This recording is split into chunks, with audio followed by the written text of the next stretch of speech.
नमस्कार दोस्तों, आप सभी का हमारे चैनल पर फिर से स्वागत है।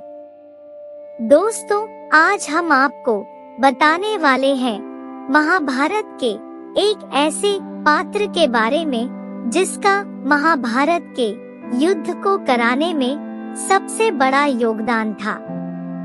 जी हाँ, हम बात कर रहे हैं मामा शकुनी की। शकुनी धृतराष्ट्र की पत्नी गांधारी का भाई और कौरवों का मामा था, जिसका अधिकांश समय अपने बहन के ससुराल में बीता। शकुनी जुआ खेलने में बहुत ही कुशल था। उसके पासे उसकी इच्छा से चलते थे और इन्हीं पासों की मदद से उसने इतने बड़े युद्ध को अंजाम दिया।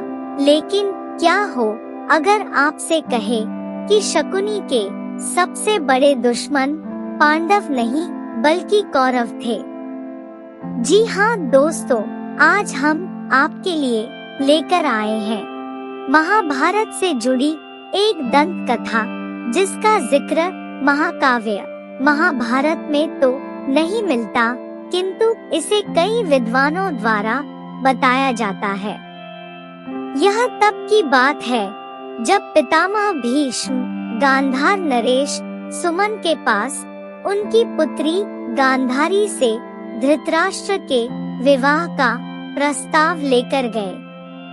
किंतु विवाह से पूर्व गांधारी के माता पिता को एक ज्योतिषी ने बताया था कि जिस भी व्यक्ति से गांधारी का विवाह होगा उसकी मृत्यु हो जाएगी। इसी कारण उन्होंने किसी को बताए बिना गांधारी का विवाह एक बकरे से करा दिया और बाद में उस बकरे की बलि दे दी। इसके बाद उन्होंने भीष्म का प्रस्ताव मानकर गांधारी का विवाह धृतराष्ट्र से कर दिया। लेकिन जब धृतराष्ट्र को यह पता चला कि गांधारी का विवाह पहले ही बकरे से हो चुका है, तब वह क्रोधित हो गया और उसने गांधार परिवार को कारागृह में डाल दिया। कौरवों की तरह राजा सुमन के भी 100 पुत्र थे।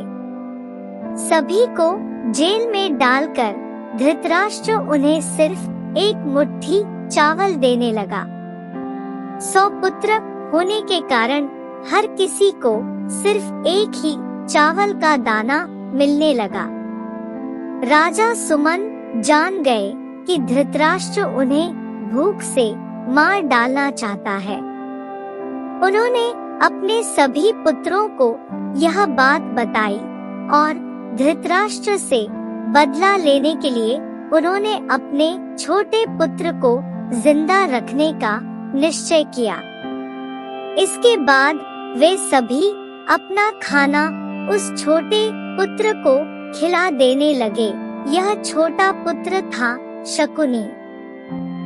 जब राजा सुमन के सभी पुत्र एक एक कर मरने लगे और जब उन्हें लगा कि अब वे भी मरने वाले हैं, तब उन्होंने शकुनी से कहा कि मेरे मरने के बाद मेरी रीढ़ की हड्डी से एक शक्तिशाली और जादुई पासा बनाना, जिसको जब भी तुम घुमाओगे वह वही संख्या दिखाएगा जो तुम चाहोगे। इतना कहकर राजा सुमन ने शकुनी के पैर की हड्डी तोड़ दी ताकि उसे अपने परिवार का दर्द हमेशा याद रहे।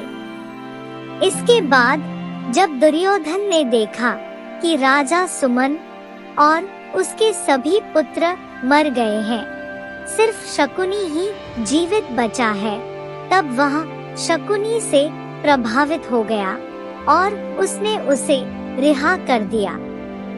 लेकिन शकुनी ने अपने राज्य वापस जाने के बजाय हस्तिनापुर में ही रहकर अपने परिवार की मृत्यु का बदला लेने का सोचा और फिर उसने दुर्योधन को अपना मोहरा बनाकर पांडवों के खिलाफ भड़काना शुरू किया। अपने जादुई पासों के कारण वह चौसर खेलने में काफी प्रवीण था। पांडव के प्रति दुर्योधन के मन में चल रही बदले की इस भावना को शकुनी ने हवा दी और इसी का फायदा उठाते हुए उसने पासों का खेल खेलने की योजना बनाई। उसने अपनी योजना दुर्योधन को बताई और कहा कि तुम इस खेल में हराकर बदला ले सकते हो। खेल के जरिए पांडवों को मात देने के लिए शकुनी ने बड़े प्रेम भाव से सभी पांडु पुत्रों को खेलने के लिए आमंत्रित किया और फिर शुरू हुआ दुर्योधन व युधिष्ठिर के बीच पासा फेंकने का खेल। और इस खेल में शकुनी के कारण दुर्योधन की जीत हुई। पांडवों और द्रौपदी के हुए अपमान के कारण ही कुरुक्षेत्र के युद्ध की नींव यही से रखी गई। दोस्तों, हमें आशा है आपको ये कहानी पसंद आई होगी। दोस्तों, आपके वीडियो लाइक करने से हमें बहुत मोटिवेशन मिलता है, इसीलिए ऐसी और वीडियो पाने के लिए हमारे चैनल को लाइक और सब्सक्राइब करें और इसे ज्यादा से ज्यादा शेयर करें।